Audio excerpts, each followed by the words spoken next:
Welcome to mister Kumar and Mrs Uma channel. ఈరోజు నేను అరటికాయ బజ్జీలు చేసి చూపిస్తున్నాను. దీనికోసం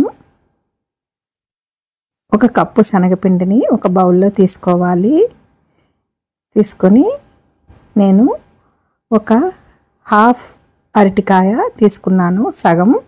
దాన్ని తొక్కు తీసి శుభ్రంగా వాష్ చేసుకొని ఇలా రౌండ్గా ముక్కలుగా చేసుకొని కొద్దిగా ఉప్పు వేసి ఆ వాటర్లో వాటిని నానబెట్టాను. ఇప్పుడు ఇందులోకి కొద్దిగా రుచికి సరిపడా సాల్ట్, అలాగే 2 స్పూన్లు కారం వేసుకున్నాను. అలాగే కొద్దిగా వంట సోడా, కొంచెం వాము వేసుకొని ఇది బాగా కలుపుకోవాలి. ఈలోగా స్టవ్ వెలిగించుకొని ఒక కడాయి పెట్టుకొని అందులో డీప్ ఫ్రైకి సరిపడా ఆయిల్ వేసుకొని మీడియం ఫ్లేమ్లో ఉంచుకోవాలి. ఇప్పుడు ఈ పిండి అంతటిని ఒకసారి బాగా కలుపుకొని కొంచెం వాటర్ వేసుకొని వీడియోలో చూపించిన కన్సిస్టెన్సీ వచ్చే వరకు కలుపుకోవాలి. మనకి మరీ పల్చగా ఉండకూడదు, అలాగా కొంచెం తిక్కుగా ఉండాలి. ఇలా నీళ్లు పోసుకొని బాగా కలుపుకొని ఈ కన్సిస్టెన్సీ వచ్చే వరకు కలుపుకోవాలన్నమాట. అప్పుడు బజ్జీలు బాగా వస్తాయి. ఈ పిండి కలుపుకునే లోపు మనం ఆయిల్ పెట్టుకున్నాం కదా, అది హీట్ అయిందో లేదో చూసుకొని ఫ్లేమ్ని కొంచెం మీడియంలో పెట్టుకోవాలి. ఇవన్నీ వేసుకుంటాం కదా, ఇలాగా వీడియోలో చూపించిన విధంగా అరటికాయ ముక్కల్ని ఈ శనగపిండిలో వేసి ఒక్కొక్కటిగా వేసేసుకోవడమే. అరటికాయ బజ్జీలంటే ఇష్టం లేని వాళ్ళు ఎవరు ఉండరండి, నాకు తెలిసి అందరికీ ఇష్టమే. చాలా చాలా బాగుంటాయి.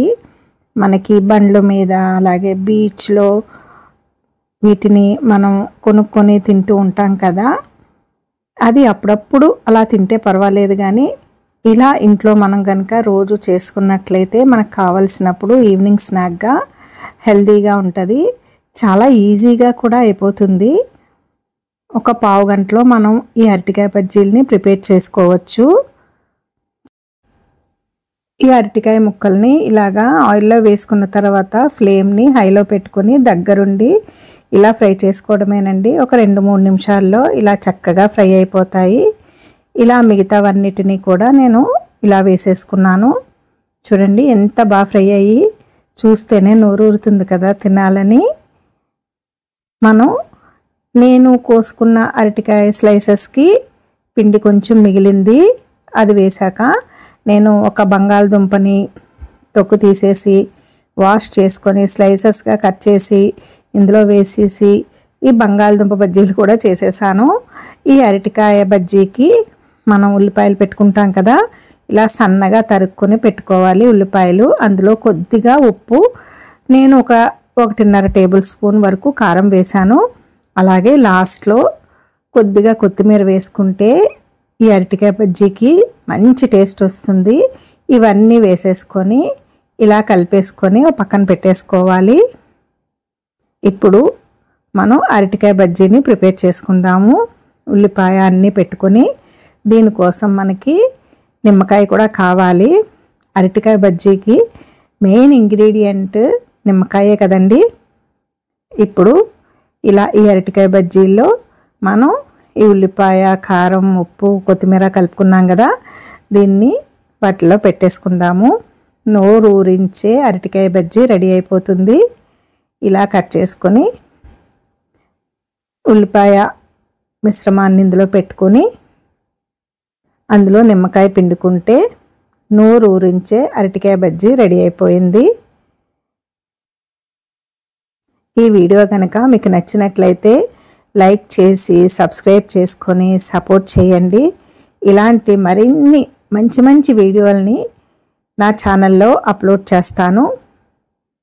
మీరు కూడా ఇలా చేసి చూడండి, చాలా చాలా బాగుంటుంది. పిల్లలు పెద్దలు అందరూ చాలా ఇష్టంగా తినేస్తారు. ఇలా అన్నిటికీ కూడా పెట్టేసుకొని ఈ నిమ్మకాయని పిండుకున్నాను. ఇలా కొన్ని ఐటమ్స్ మనం ఇంట్లోనే ప్రిపేర్ చేసేసుకోవచ్చండి. హెల్తీగా కూడా ఉంటుంది.